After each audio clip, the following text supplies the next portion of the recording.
Hi అండి, welcome back to my channel. అందరూ ఎలా ఉన్నారు? బాగున్నారా? నా వీడియోస్ ఎవరైనా కొత్తగా చూస్తే సబ్స్క్రైబ్ చేసుకోండి.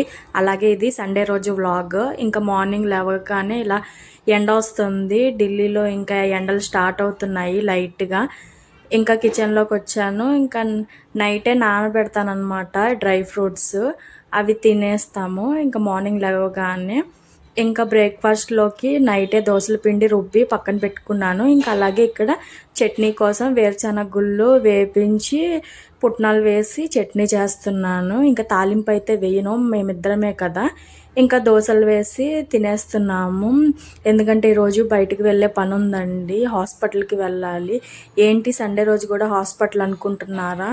నాకు ఇంజెక్షన్ చేయించుకోవటానికి ఈరోజు రమ్మన్నారు, అందుకే వెళ్తున్నాము. ఆర్మీ హాస్పిటల్ అండి, సివిల్లో కాదు. కొత్త వాళ్ళకి తెలియకపోవచ్చు, మా హస్బెండ్ ఆర్మీలో వర్క్ చేస్తున్నారండి. మేము ప్రజెంట్ ఢిల్లీలో ఉంటున్నాము. ఇంక ఇక్కడే ఆర్మీ హాస్పిటల్లో చూపించుకుంటున్నాము చెకప్కి పిల్లల కోసము. ఇంకా తొందరగా ఫ్రెష్ అయ్యి రెడీ అయిపోయి ఇంకా టిఫిన్ చేసేస్తున్నాము హాస్పిటల్కి వెళ్ళడానికి. ఇంకా బయలుదేరిపోయాము టిఫిన్ చేసేసి. ఇది మా ఇంటి దగ్గర నుండి ఒక 20 మినిట్స్ ఉంటుందండి డిస్టెన్స్ ఆర్మీ హాస్పిటల్. ఇంకా ఇదంతా ఆర్మీ క్వార్టర్స్ అనమాట. మేమైతే సివిల్లో ఉంటున్నాము. ఇవన్నీ అంటే హాస్పిటల్కి వెళ్ళటానికి ఇక్కడ క్వార్టర్స్ మధ్యలో నుంచి వెళ్తామన్నమాట. లేదంటే చాలా ట్రాఫిక్ ఉంటుంది ఢిల్లీలో, తెలిసిందే కదా ట్రాఫిక్. ఇంక ఇదే ఆర్మీ హాస్పిటల్, ఆర్ఆర్ హాస్పిటల్ అనమాట. చూడండి సండే రోజు కూడా ఎంతమంది ఉన్నారో ఇక్కడికి ఇన్ఫెర్టిలిటీతో వచ్చిన వాళ్ళు. ఇంకా అలా వెయిటింగ్ చేసాము కొంతసేపు. ఇంకా ఇంజెక్షన్ వేయించుకొని ఇంక ఇంటికి వచ్చేసాము. ఇంక ఇంటికి రాగానే ఒకవైపు అన్నం కడిగి పక్కన పెట్టేశాను పొయ్యి మీద. ఇంక ఈలోపు మా హస్బెండ్ తలకాయ కూర తీసుకొని వచ్చారు ఈరోజు. ఇంకా దాంట్లోకి ముందుగానే కొంచెం చింతపండు నానబెట్టి పక్కన పెట్టుకుంటున్నాను. ఇంకా కట్ చేసుకోవడానికి ఆనియన్, టొమాటో, ఇంకా పచ్చిమిర్చి కోసుకుంటున్నాను. ఇక్కడ ఈ ఆనియన్స్ అయితే కట్ చేయడానికి నీరుల్లిపాయలు అనమాట, కొంచెం ఏంటంటే ఇబ్బంది పెడుతున్నాయి. కట్ చేస్తే జారిపోతాయి ఈ ఆనియన్స్. ఇంకేంటంటే ఇక్కడ నాయిస్ వస్తే ఇగ్నోర్ చేయండి, ఎందుకంటే మా ఇంటి పక్కనే ఫ్లైఓవర్ ఉంది. సో ఎప్పుడు వెహికల్స్ తిరుగుతూనే ఉంటాయి. ఇంకా అలాగే మా హౌస్ వెనకాల రైల్వే ట్రాక్ ఉంది. ఇంకా ట్రైన్లు వెళ్తూ ఉంటాయి హారన్ కొట్టుకుంటా. ఇంకా ఈలోపు పక్కనే ఇంకా కుక్కర్ పెట్టుకొని దాంట్లో ఆనియన్స్, పచ్చిమిర్చి వేసి ఆయిల్లో బాగా ఫ్రై చేసుకుంటున్నాను. నేను సింపుల్గానే వండేస్తానండి తలకాయ కూర, ఎలాంటి మసాలాలు ఏమీ వేయను. ఇప్పుడే చెప్పాను కదండి వెనకాల రైల్వే ట్రాక్ ఉందని. ఇంక ఈలోపు వాయిస్ ఓవర్ ఇస్తుంటే వెనక ట్రైన్ వెళ్తుంది హారన్ కొట్టుకుంటా. ఇంకా ఇవి ఆయిల్లో బాగా ఫ్రై చేసుకోవాలి ఆనియన్స్. అవి ఫ్రై అయ్యేలోపు ఇక్కడ నేను టొమాటోస్ని కట్ చేసుకుంటున్నాను. నేనైతే తలకాయ కూర మా మమ్మీ చేసినట్టు చేస్తాను. మా మమ్మీ కూడా చాలా సింపుల్గా చేసేస్తారు. కాకపోతే నేను కుక్కర్లో వండుతాను, మా మమ్మీ నార్మల్గా వండుతారు గిన్నెలోని. ఇంకా ఇక్కడ ఈలోపు ఆనియన్స్ ఫ్రై అయిన తర్వాత కొంచెం పసుపు వేసి అది కూడా ఆయిల్లో ఫ్రై చేసుకున్న తర్వాత కట్ చేసుకున్న టొమాటోస్ కూడా వేసుకున్నాను. ఇంకా అది కూడా కొంచెం మగ్గాలి ఆయిల్లో. ఇంకా టొమాటోస్ మగ్గిన తర్వాత 2 స్పూన్ల అల్లం వెల్లుల్లి పేస్ట్ వేసి అది కూడా ఆయిల్లో మంచిగా ఫ్రై అవ్వాలి. ఇంక ఈలోపు క్లీన్ చేసి పెట్టుకున్న తలకాయను కూడా వేసి మూత పెట్టి మగ్గించుకోవాలి. ఇంకా తలకాయ మగ్గిన తర్వాత దాంట్లోకి కొంచెం ఉప్పు వేసుకోవాలి. ఇంక ఈలోపు అన్నం కూడా ఇందాక కడిగి పెట్టాను కదండి, అది కూడా ఉడికిపోయింది. ఇంకా అన్నం వాడ్చేసాను.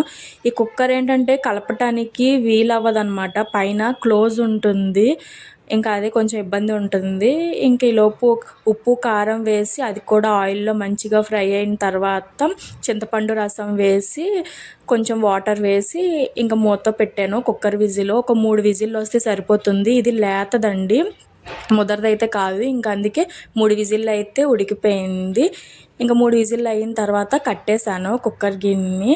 ఇంక ఓపెన్ చేసి చూస్తే ఉడికిన తర్వాత కొంచెం వాటరీగా అనిపించింది. సో మళ్ళీ ఇంకొక 10 మినిట్స్ పెట్టాను. ఇంక ఈలోపు కొంచెం కొత్తిమీర కూడా కట్ చేసి వేసుకున్నాను.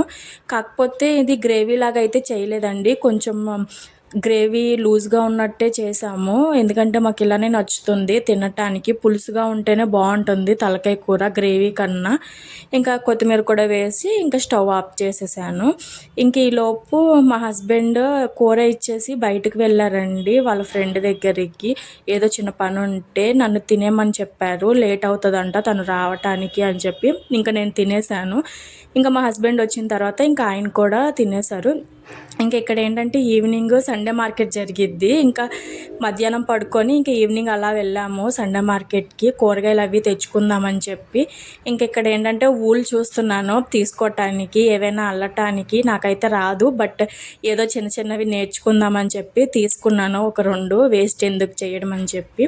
ఇంక ఇక్కడ ఏంటంటే అన్నీ ఉంటాయన్నమాట, మార్కెట్ కదా ఇది, పెద్ద మార్కెట్. ఇంకా ఇవి బిస్కెట్లు అనమాట, అవి కూడా తీసుకున్నాము. ఒక పావు కిలో 70 రూపాయలు. ఇంకా అలా కూరగాయలు తీసుకుందామని కూరగాయల మార్కెట్కి వెళ్ళాము. పాలకూర చూడండి ఎంత ఫ్రెష్గా ఉందో. ఇంకా ఒక 20 రూపాయలది తీసుకొని ఇంకా అక్కడే కట్ చేపించేసాము. ఎందుకంటే పాలకూర కొంచెం టైం పట్టిద్ది కదా మనం క్లీన్ చేసి కట్ చేయటానికి. ఇంకా వాళ్ళే కట్ చేసి ఇచ్చేస్తారు. ఇంకా కూరగాయలన్నీ తీసుకొని ఇంకా అలాగా మార్కెట్ లోపలికి వెళ్ళాము. ఏం తీసుకోలేదు, బట్ అలా చూడడానికి అయితే వెళ్తూ ఉంటాము. ఇది వచ్చేసి ఓన్లీ సండే మాత్రమే ఉంటుందండి. ఇది సండే మార్కెట్ అనమాట. అందుకే ఇంకా ఇక్కడ ఏంటంటే అన్నీ ఉంటాయి, చాలా తక్కువ రేట్కే వచ్చేస్తాయి మనకి. ఇంకా మేము ఎవ్రీ సండే వెళ్తాం కాబట్టి కావాల్సినవి తీసుకుంటాము. ఇంకా అలాగే అన్నీ చూడటానికి వెళ్తాం అనమాట, బట్ ఏం తీసుకోము.